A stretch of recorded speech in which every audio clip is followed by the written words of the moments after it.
Businessman. বড় businessman? তা কিসের ব্যবসা শুনি? 1 কোটি টাকার ওয়াইন কেনার মতন বিজনেস? আমি তো বিশ্বাস করতে পারছি না। তোমরা সবাই মিলে সত্যিটাকে লুকোনোর চেষ্টা করছো। কোন সত্যি? যে ওয়াইনের দামটা স্ক্রিনেই দেখাচ্ছে না। লতা, ভালো করে ভাব, এই স্ক্যানারটা কেন ক্রাশ হলো? ভালো করে ভেবে দেখ একবার। হ্যাঁ, একটা কারণ এক্ষুনি মনে পড়লো। কি মনে পড়লো? যদি অফিসিয়াল লেবেল থাকতো তাহলে অবশ্যই। এটা নকল নয়, এটা একটা অ্যান্টিক ওয়াইন। এই চুপ করো এবার, যা মনে আসছে বলে যাচ্ছে। বেরো এবার এখান থেকে।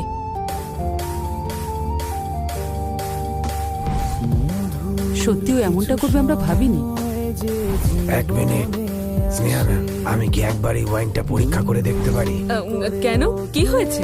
ওয়াইনটা দেখতে খুব বিখ্যাত মনে হচ্ছে, এটা একবার পরীক্ষা করব। স্নেহা, এই ডেভিড আর ওর কাকা বিখ্যাত লিকার ডিলার। তাই নাকি? হ্যাঁ গো। হ্যাঁ, নিন না, চেক করে দেখুন। কি লেখা আছে মিস্টার ডেভিড? এই ওয়াইনটা একদম অথেন্টিক। কি সত্যি? তখনই আমার মনে হয়েছিল, কাছ থেকে দেখার পরে আমি শিওর হলাম। এখানে ডেট আছে 1935, এর দাম 1 কোটির বেশি। হ্যাঁ, চাইলে অনলাইনে চেক করে দেখতে পারেন, আমি একদম সত্যি বলছি। তার কোনো দরকার নেই। তার মানে এটা অরিজিনাল, অথেন্টিক। কই আমাকে একটু দিন দেখি।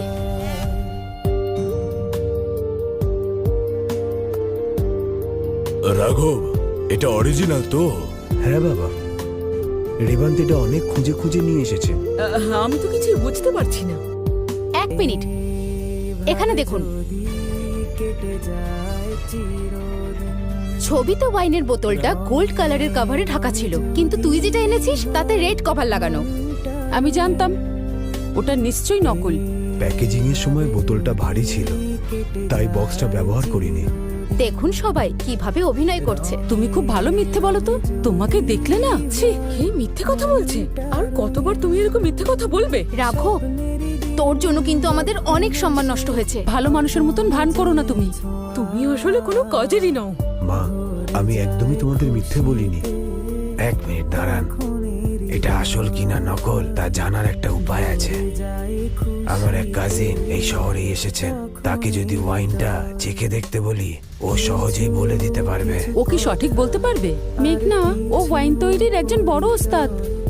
ওরা যা তৈরি করে সবই দামি ওয়াইন, তাই ওকে বিশ্বাস করা যায়। হ্যাঁ, সত্যিটা জানার জন্যই তো এত লোক অপেক্ষা করছে। ডেভিড, উনি কি এখানেই আছেন? ওকে এক্ষুনি আসতে বলুন, এখনই ওকে টেস্ট করে বলতে বলুন। বলছি, তাহলে তাকে এখনই ডেকে পাঠালে হয় না? 1 মিনিট, আমি ওকে ফোন করছি।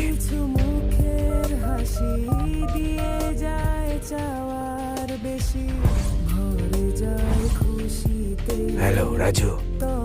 রাখো, এইসব তুই নিশ্চয়ই আশা করিসনি, তাই না?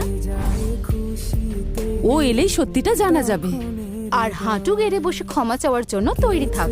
কে হাঁটু গেড়ে ক্ষমা চায় তখন দেখা যাবে। বাপরে, তোমার এত অহংকার এখনো? তোর কিন্তু এত অহংকার ভালো নয়। আমার তোমাদের সাথে কথা বলার কোনো ইচ্ছে নেই। তুমি তো নিজেই ধরা পড়ে গেলে। ভালো হয়েছে যে আমরা খাইনি, খেলে তো আমরা মরেই যেতাম।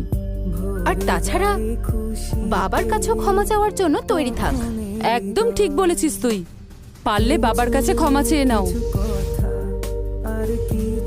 তুমি তো পুরো পরিবারটাকেই মেরে ফেলতে চেয়েছিলে। আমার তো মনে হচ্ছে ও সম্পত্তি নেবার চেষ্টাতেই এসব করেছে। বাবার অপছন্দের মেয়ের সঙ্গে বিয়ে করলো, তাকেও ছেড়ে দিল।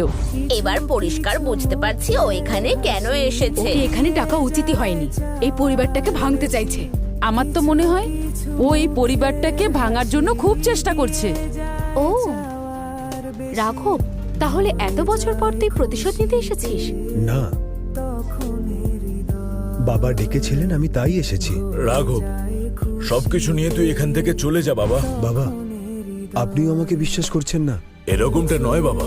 না বাবা, আমি যাব না। এই দুজন যা করছে তার জন্য তাদের ক্ষমা চাইতে হবে, তারপর আমি যাব। সম্মান দিয়ে কথা বল। কার সাথে কথা বলছিস জানিস না? আরে বাবা, তুমি তো নিজের পরিবার